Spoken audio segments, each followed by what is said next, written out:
Between managing a career, running a household, and taking care of a family, the modern woman's daily schedule is an exhausting marathon. By the time the day is done, physical intimacy is the furthest thing from her mind, and her libido is completely flatlined. The common advice for fixing this usually involves trying harder in the bedroom, testing out new physical techniques, buying lingerie, or simply trying to force the mood. But profound sexual pleasure doesn't come from a physical playbook. The human body operates on a strictly finite amount of vital energy.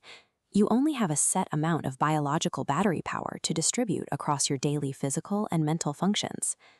When you live in a state of chronic stress, your body enters a continuous survival mode.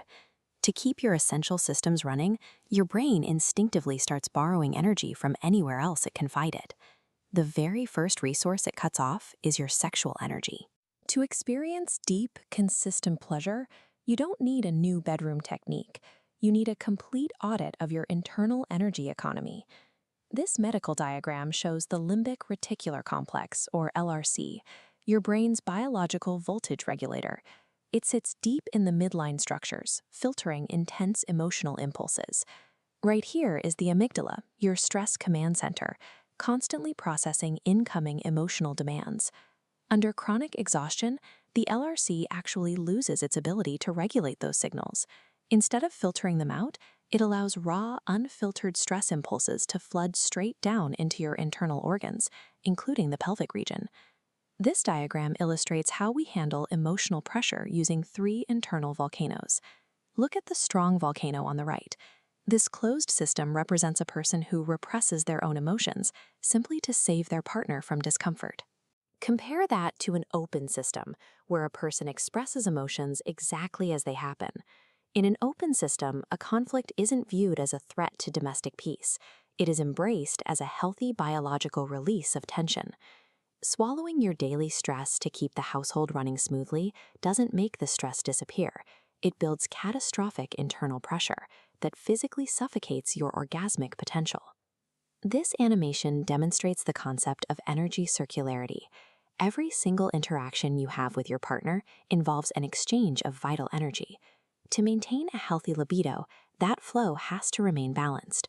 When you give more than you receive, for example, providing domestic comfort without getting any acknowledgement, you enter a deficit exchange. Your energy drains out, leaving you with anger, resentment, and zero sexual desire. The opposite is a surplus exchange.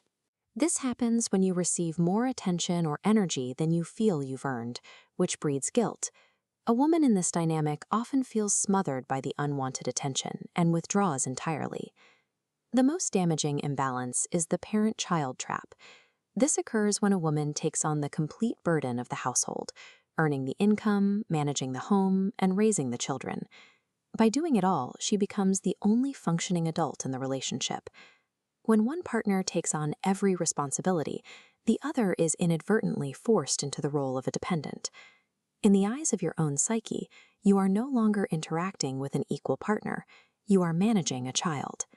This shift in roles triggers a psychological boundary known as the subconscious incest taboo.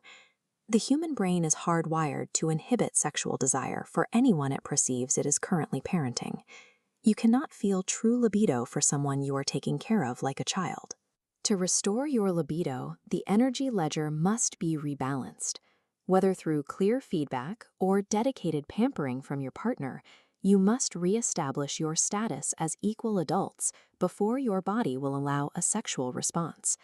Reclaiming that energy requires surgical time planning. The modern female brain has a high degree of interhemispheric connectivity, which makes it highly adaptable, but also incredibly prone to cognitive overload. The first step is the death of perfectionism.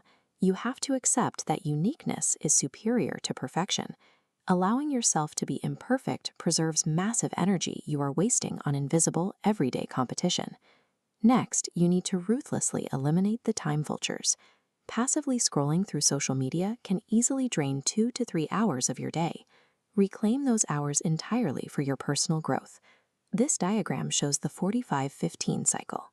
Medical research confirms the human mind functions best in 45-minute bursts of focused work, followed by a strict 15-minute rest segment. Use that short break to disconnect from your tasks and physically check in with your body. Then there is the crucial rule of 8.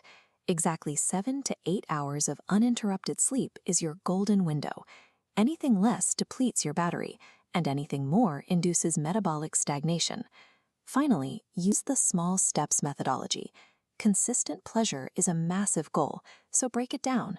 Schedule daily priorities like pelvic exercises and intentional rest, treating your pleasure as a scheduled priority rather than a last-minute luxury. Prioritizing your emotional transparency and energy balance isn't selfish. It is the practical work required to preserve the energy necessary for the bedroom, training your body to be a responsive, high-energy instrument of joy.